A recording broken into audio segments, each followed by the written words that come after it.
There was a year or so when we were reduced to rubble. When things blew up, time and nature didn't follow our rules. Respecting the future has never been our strong suit. The past caught up to us. Days were long and isolating. The hours cast shadows in my mind.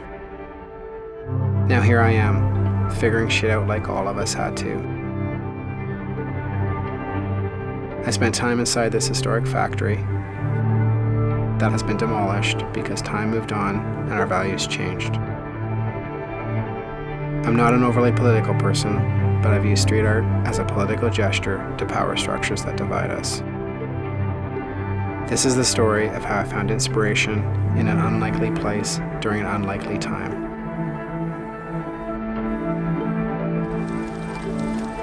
I walked over to this space off and on for over a year, through a pathway that changed with the seasons.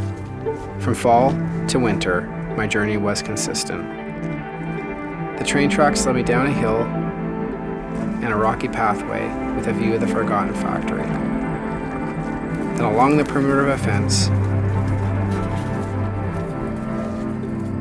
eventually taking me through an opening across a dug-up parking lot to what felt like an enchanted urban space.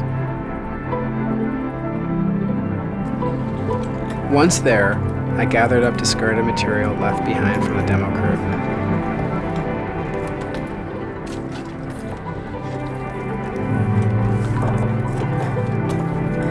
I used my junkyard discoveries to make stuff up as I went.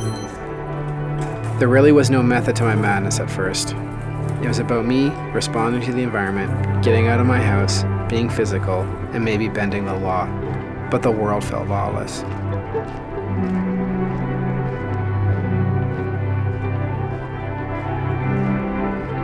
Part of me was waiting for security to show up to have someone to talk to, but no one ever came. So I drew, painted, assembled stuff, and drew some more, letting time pass.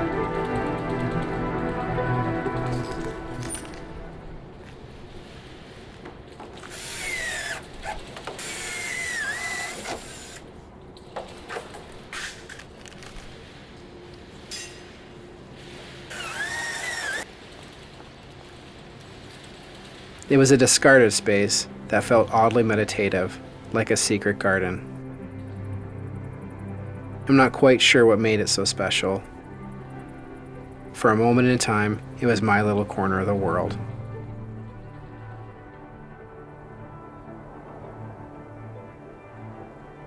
More time passed, and so did the seasons.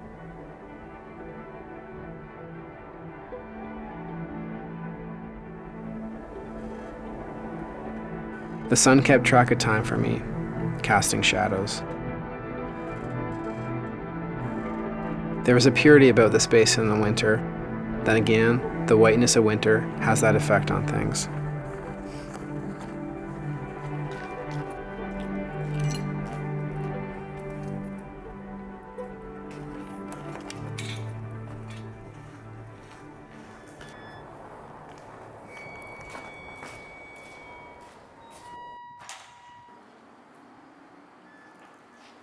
After the rains came the reflecting pools. You could smell earth in the air.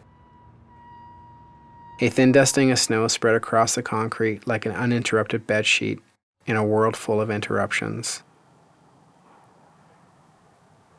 The heart of winter was uncomfortably cold. The winter winds and snow hit hard. Snowdrifts buried the shadowy figure holding his umbrella, like a forgotten icon from another era.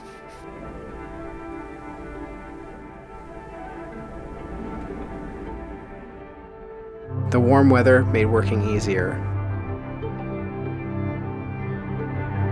Emergence and hibernation aren't necessarily about temperature. Connection and energy aren't necessarily about spirit.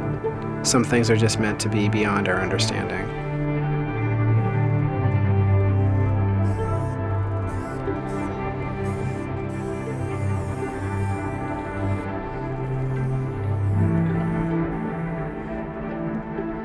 Outside the walls, a tale of collective misfortune unfolded, sending the world into hibernation. We were separated by distance and isolated in spirit. Chapter 1 of the story is scripted like a sci-fi movie that starts with an alien invasion, making us question who the aliens really are at the end.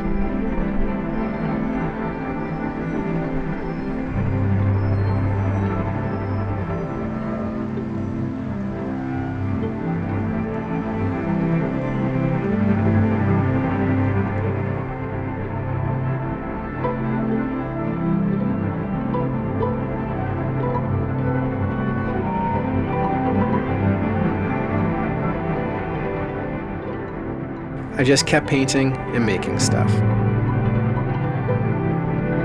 Maybe I was trying to add a little color to the world during a dark time. Maybe I wanted to get back to discovering things like we do as children.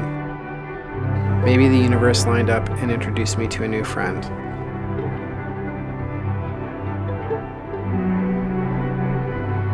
There are a lot of maybes in life.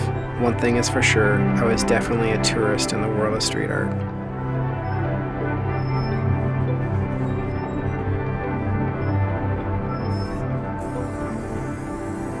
I can't say exactly what compelled me to perform acts of guerrilla art.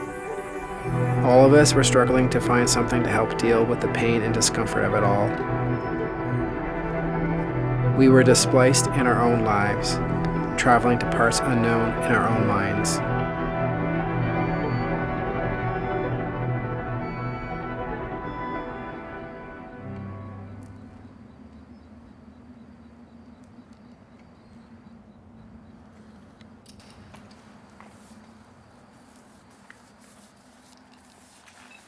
The space was aging and disheveled, a shell of what it once was.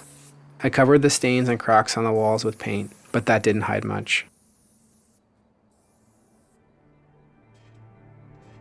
Broken glass on the floor cracked and scratched under my feet.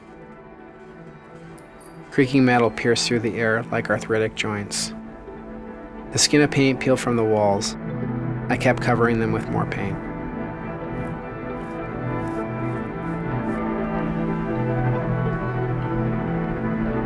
The sun shone through the windows, and sometimes snow blew through them. Everything marked by a shifting in time and spatial arrangements. As the space changed, so did I.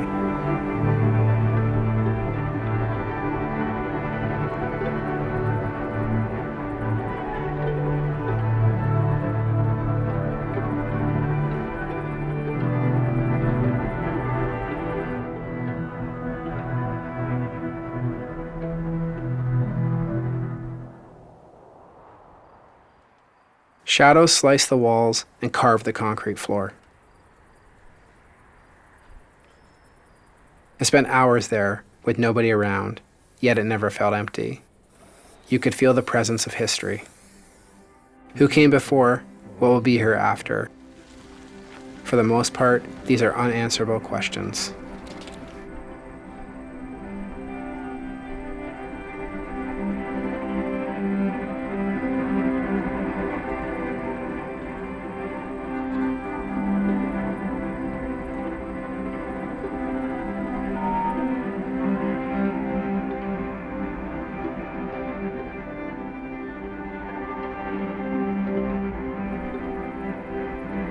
During the next chapter, helplessness and anxiousness slithered their way into our lives, sneaking their way into our collective consciousness. It was a harsh, isolating winter.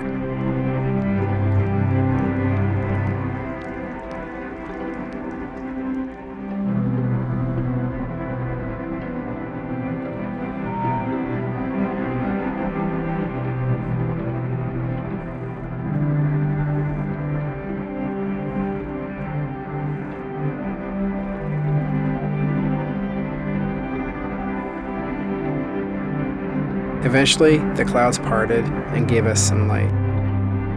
Our spirits were lifted by hope. Time shapes us. Events inform us. We learn things and forget things. Memory is a funny thing that can play tricks on us. we play tricks on ourselves and on each other. Nature doesn't play tricks. It's neutral, and it isn't on anybody's side.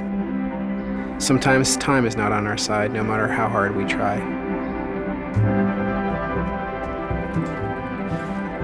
When this part is over, we'll likely forget what we learned.